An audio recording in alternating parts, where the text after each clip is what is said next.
Nakajima Nanao is your average student whose father expects him to be the leader in a school full of eccentric superpowered classmates, being trained to fight creatures called the enemies of humanity. Unfortunately, Mr. Talentless isn't an uncommon nickname for him, especially by people of flashier powers. This begins to change when Nana, a bright bubbly girl who openly shares that she can read minds, transfers in. Taking an interest in Nakajima pretty quickly, she notices how he gets bullied and his kindness despite that. Nana gets to know him over the course of a day, learning the expectations that he's under and how he won't hesitate to save someone.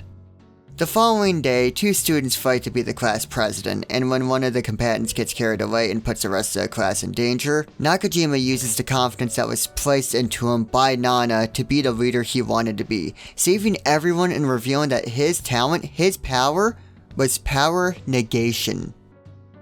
After everyone agrees that Nakajima should be the class president, he and Nana have a conversation about her telepathy and how he's happy that he can help her experience peace for the first time, and then it is all taken away. Nana was never interested in Nakajima, nor was she ever even psychic. She just used base level observations to get closer.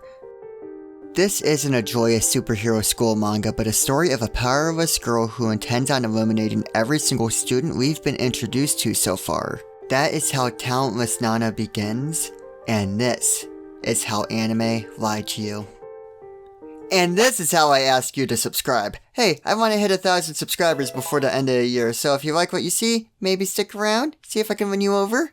A story keeping aspects of what it is hidden behind either expectations or just outright lying in a meta sense is a quick way to engage viewers or give people something to really talk about regarding a specific property. Like Talentless Nana following someone pretending to be nice to just sneak around and kill everyone they're pretending to be like. It gave it the prestige of being called the Among Us anime. The idea of a writer using a reader's expectations to lie isn't anime exclusive. There's a literary term called the unreliable narrator, which when simplified just means the narrator is giving you an inaccurate depiction of what's happening. But while that is such an interesting topic on its own right, I do want to stick to discussions about specifically anime that lie, if for no other reason than it's harder to make an Among Us joke about something like Gone Girl than it is Talentless Nana. The reason why anime lying to you feels special is like a rule of this medium is being broken, but it feels special because it takes the formula of a plot twist and changes it. Let me explain what I mean with an example. What's behind the walls in Attack on Titan? Why, it's World War II, of course. The formula for a plot twist is a shocking answer to a question that the narrative has asked. Like, what's with the creepy girl in Another? Man, remember Another? Another one. Another one. Another one. How an anime being deceptive is different is that rather than giving an unexpected answer to a question, it makes a previous statement no longer accurate. Talentless Nana is a show about future superheroes. False. An anime pulling a sneaky one on you isn't extremely rare. Some relevant examples are Jujutsu Kaisen's opening, including a character that wouldn't make it to a situation presented, Madoka Magica using a cutesy aesthetic to cover the darker story it's telling, to do just a bit of trolling, or maybe a show is pulling a serial experiments in and is simultaneously lying and telling the truth and not speaking but always speaking all at the same time and no one seems to understand but love it regardless. Anime with a meta layer of lying in its plot typically break down into three categories. Parody, which is what you'd probably know as deconstruction anime, maliciousness, which is when a character is secretly evil, or ignorant, which is when a character is unaware of the situation they're in. Or how I like to call them, gaslight, gatekeep, and girl boss. Normally these are separate categories where an anime can pick one, bamboozle you, and move on.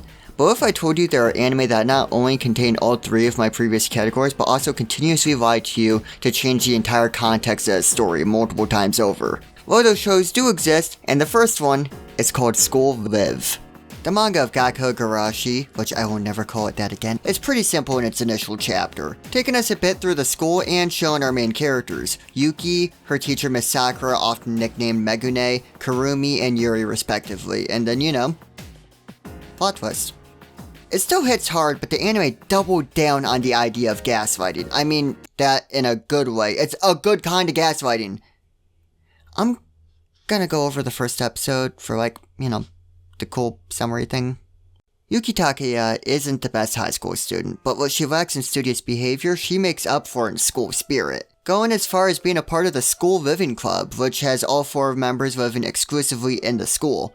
We follow Yuki's perspective of the day as she has breakfast with her club members Kurumi, Miki, Yuri, one of her teachers Miss Sakura, and a Shiba Inu puppy named Harumaru. While not taking her following class too seriously, Miki rushes in with no acknowledgement to Yuki's lesson. It turns out Harumaru can open doors and has escaped from the club room and is now roaming the school. Hijinks ensue. Miki keeps opening doors with no regard to the classes inside, but the dog is caught and the day is saved. Afterwards, Yuki comes back for her backpack, which she forgot in the classroom, and then explains the events of the episode to all of her classmates. As that happens, the perspective of the show changes to Miki's, as she watches Yuki stand in a dilapidated classroom, completely alone. Her words are being spoken into a void with no response. There is no class, there are no students, but outside is a zombie apocalypse that Yuki cannot see. And that is how School Live begins. And it's also how School Live lies to you. Well, one of the ways. When the odd conversation of anime or manga that lie, title card pop up, School Live is one of the first properties that, appear in the conversation, and for good reason. While other anime manga have had the intention of tricking audiences, few others have committed to it quite like School Live. Each volume of the manga has a cover that upon first glance seems perfectly fine, but a closer look reveals details that show something darker is going on. The opening for the anime has a similar but way more intense effect, having 12 separate versions that progressively show the truth of the story, which is a lot of effort for something that a lot of shows use as a hook or a little joke.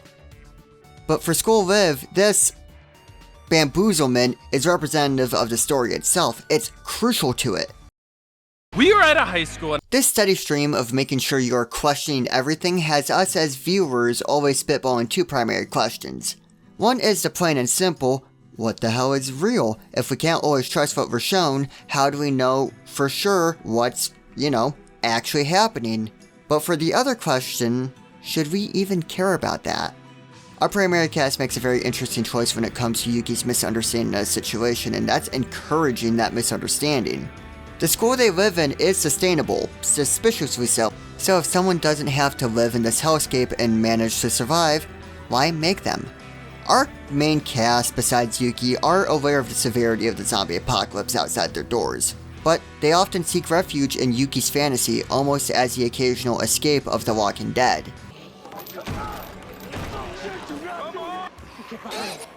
Participate in whatever slice of life nonsense she comes up with. The reason why I mention this specifically when I am talking about a meta sense of anime lying to you is that these moments have this effect of almost hoping that the show just stays this uncomfortable slice of life. The characters are endearing enough to carry a comfy show like this, the art style works well. The reason I bring this up, the reason why it's relevant to the lying side of things, is that it's hard to not want to get lied to in that way. What was originally a trick from School Live is now a comfort. Now, that would be a painfully boring and grim show to just have a slice of life in the middle of a zombie apocalypse where no one mentions what's happening. But that feeling just adds to the lying cluster that is Yuki lying to herself, the show lying to you, the cast lying to themselves. I haven't even had the chance to tell you that one of these characters has been dead throughout the entire course of the show.